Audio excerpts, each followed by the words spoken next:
Assalamualaikum warahmatullahi wabarakatuh.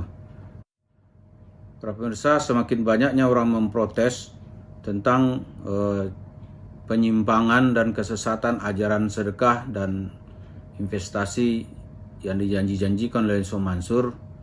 Tapi nampaknya Yusuf Mansur bukan menyadari, malah dia makin kencang terus, bergerak terus, mencari perlindungan kepada siapa saja yang bisa dia mintai perlindungan. Kalau ada orang bisa membela dia, tentu dia sangat senang sekali. Ada kiai-kiai yang ditanya masalah, ya dia nggak bisa menjawab, tapi tetap aja bicara gitu. Ada juga dia datang kepada tokoh agama katanya, ya tapi yakinlah ya, suatu kebatilan itu pasti akan dirasakan oleh masyarakat bahwa itu memang batil gitu. Misalnya tentang ajaran sedekah, Yusuf Mansur dengan enaknya bilang saya membawa diksi baru tentang sedekah. Ini kan belum selesai, ibarat rumah ini baru renovasi. Ya memang didorong, gitu. Dia secara tidak langsung memang mengakui dia mengumpulkan uang sedekah. Tapi katanya ini ajaran Islam. Itu dijanji-janjikan ini rumusan yang belum selesai. Ya kapan selesainya? Mana dia rumusan utuhnya?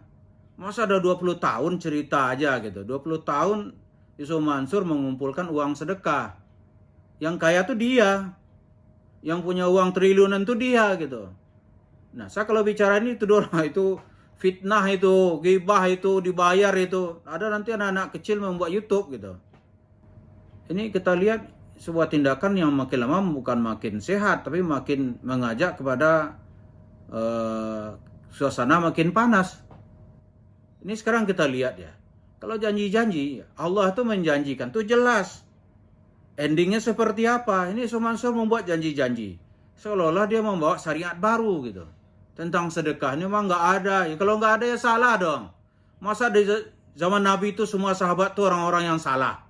Lantas Yusuf Mansur sendiri benar gitu. Yang benar aja. Dia mengatakan ini nggak biasa. Ya nggak biasa itu menjadi salah. Nggak ada ulama satupun yang berpikiran seperti dia. Terus ulama itu yang dia salahkan.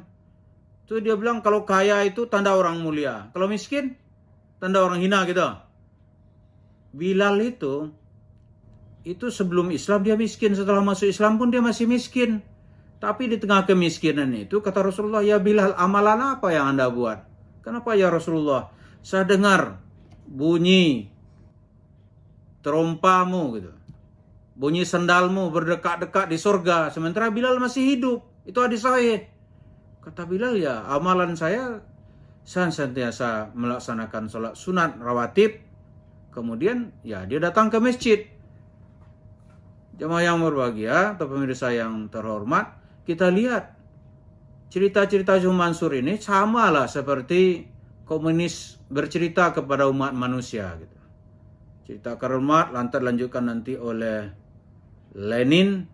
Nah, Lenin di zaman dia banyak sekali negara-negara di dunia ini menganut paham Marxis, bahkan tidak sedikit nanti menjadi negara komunis.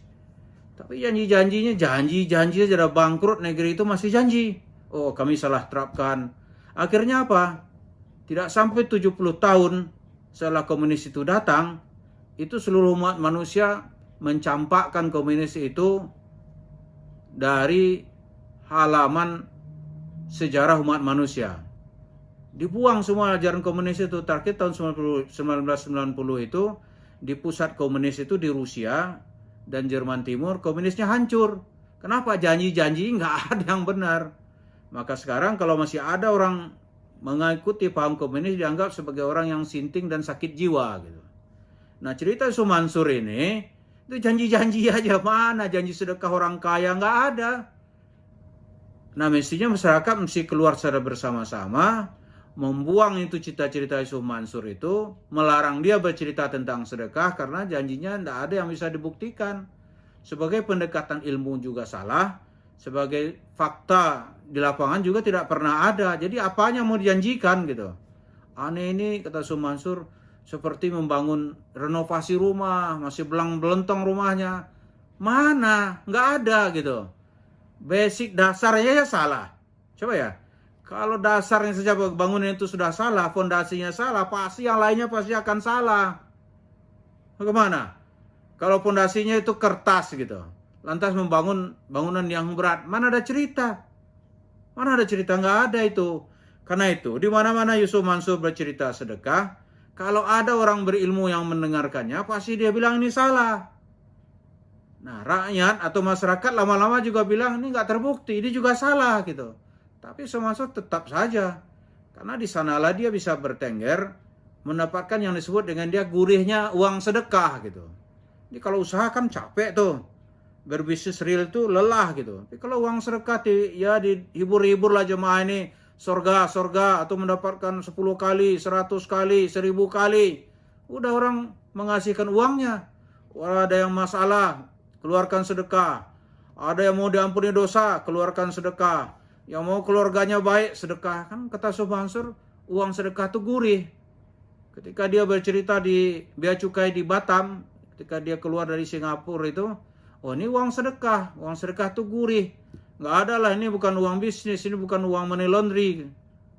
Maka dia cerita. Jadi memang ya dengan sedekah itu, kata Yusuf Mansur diakui berkali-kali itu memang uang yang sangat gurih. Mau berhenti nggak orang dari uang gurih ini? Nggak akan berhenti. Sampai nanti satu di antara dua menimpanya. Yang pertama ya dia meninggal. Berhenti dia. Yang kedua dia masuk penjara. Untuk bertanggungjawabkan semua kelakuan yang sudah dia lakukan. Dan menurut perkiraan kita, dari data-data yang ada, dari kesadaran jemaah yang mulai bangkit, gitu, tahun 2022 ini, Yusuf Mansur akan menempati tempat yang sempit di penjara. Mari kita lihat. Supaya itu berhentilah membuat diksi baru, narasi-narasi yang menyesatkan, ya Yusuf Mansur, ya jamaah Nur Khatib Mansur, berhentilah, karena sekarang itu masyarakat mulai bangkit kesadarannya, mulai bertambah ilmunya. Terima kasih. Assalamualaikum warahmatullahi wabarakatuh.